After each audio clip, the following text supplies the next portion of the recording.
Hello guys, কেমন আছো সবাই? আশা করি সবাই ভালো আছো। আজ তোমাদের সবার সাথে খুব সহজ একটা রেসিপি শেয়ার করতে চলেছি। সেটা হলো সুন্দর স্বাদের একটা ঘরোয়া আলু ভাজা। আজকের এই রেসিপিটা বানানোর জন্য আমি যে উপকরণগুলি নিয়েছি সেগুলো হলো দুটো এরকম সাইজের আলু, একটা এরকম মাঝারি সাইজের পেঁয়াজ, একটা কাঁচা লঙ্কা, নিয়েছি তেল, নুন, হলুদ। তো চলো এখন উপকরণগুলিকে সরিয়ে রেখে রেসিপিটা শুরু করি। রেসিপিটা শুরু করার আগে আলু দুটোকে পরিষ্কার জলে খুব সুন্দর করে ধুয়ে পরিষ্কার করে নিতে হবে এবং আলুগুলোকে নিজেদের পছন্দ মতো শেফে কেটে নিতে হবে, ঠিক আছে? তো তারপরে পেঁয়াজটাও কেটে নেবে, একটু ছোট ছোট করে সরু সরু করে কেটে নিতে হবে, ঠিক আছে? তো দেখো বন্ধুরা, আমি আলুগুলোকে এরকম ঝুড়ো ঝুড়ো করে সরু সরু পাতলা পাতলা করে কেটে কাটার পর আবার ভালো পরিষ্কার জল দিয়ে সুন্দর করে ধুয়ে নিয়েছি। এবার এটাকে রেখে দেব। এবার গ্যাসের ওভেনটা অন করে নিয়ে কড়াই বসিয়ে দেব।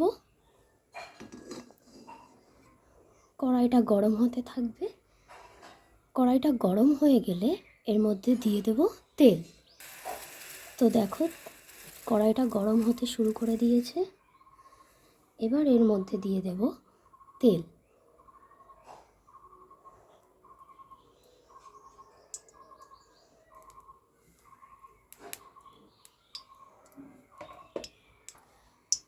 তেলটাকে একটু গরম হতে দেব।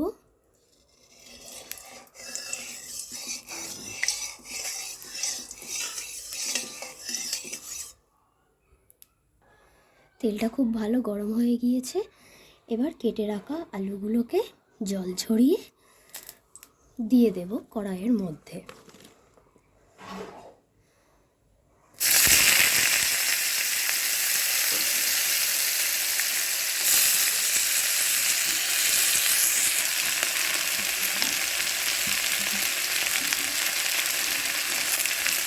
সব আলুগুলো কড়াইয়ের মধ্যে দেওয়া হয়ে গিয়েছে।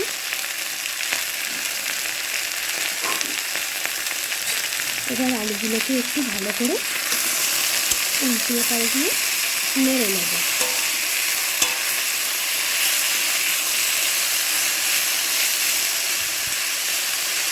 এবার আলুগুলোকে কিছুক্ষণ ভাজতে দেব। গ্যাসের ফ্লেমটাকে মাঝারি রেখে আলুগুলোকে মাঝে মাঝে একটু উল্টে নেড়ে দেব। তাহলে কী হবে, সমস্ত আলুগুলোই ঠিকঠাকভাবে ভাজা হবে।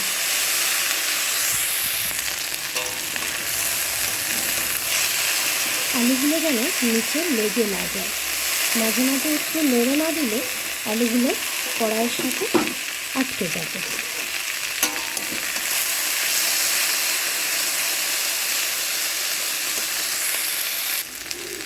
তোমরা কিন্তু ভিডিওটাকে কোথাও স্কিপ করো না। স্কিপ করলে কিন্তু অনেক কিছুই মিস করে যাবে, কারণ ভিডিওর প্রত্যেকটা সেকেন্ডে সেকেন্ডে কিন্তু ইম্পর্টেন্ট কথাগুলো আমি বলেছি। তাই পুরো ভিডিওটাই সবাই মন দিয়ে দেখো। যারা একদম নতুন রান্না শিখছো তাদের জন্য এটা শুরু বলতে পারো। তোমরা এটা শিখে গেলে আস্তে আস্তে সব কিছুই ভালো করে করতে পারবে। দেখতে পাচ্ছ আলুগুলো কিন্তু অল্প অল্প লাল লাল হতে শুরু করেছে, মানে আলুগুলো ভাজতে শুরু হয়ে গেছে। এখন দিয়ে দেব স্বাদ অনুযায়ী নুন।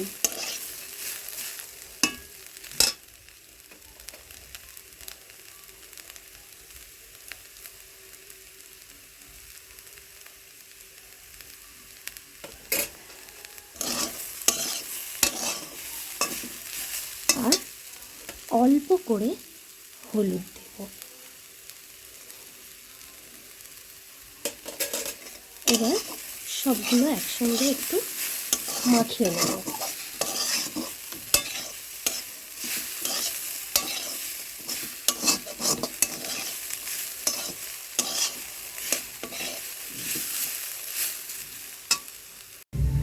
আলুগুলো ভালো করে ভাজা হয়ে গিয়েছে।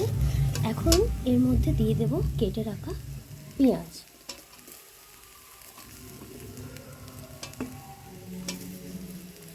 আর কাঁচা লঙ্কা।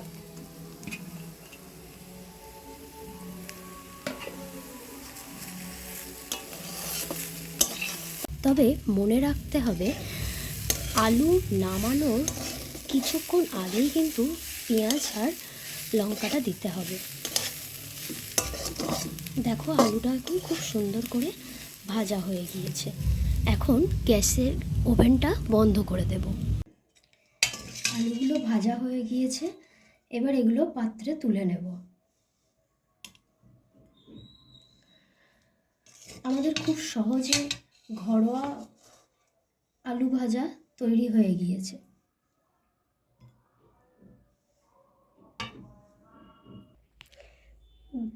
রেডি আমাদের ঘরোয়া পদ্ধতিতে সহজে তৈরি হওয়া আলু ভাজা। কত সুন্দর দেখতে হয়েছে একটু শুধু দেখো সবাই। তো আজকে ছিল এটাই আমাদের রেসিপি। ভালো লাগলে ভিডিওটি লাইক কমেন্ট করে দিও, আর চ্যানেলে নতুন হলে চ্যানেলটিকে সাবস্ক্রাইব করে দিও। দেখা হবে পরের কোনো ভিডিওতে। ততক্ষণ সবাই ভালো থেকো, সুস্থ থেকো। ধন্যবাদ।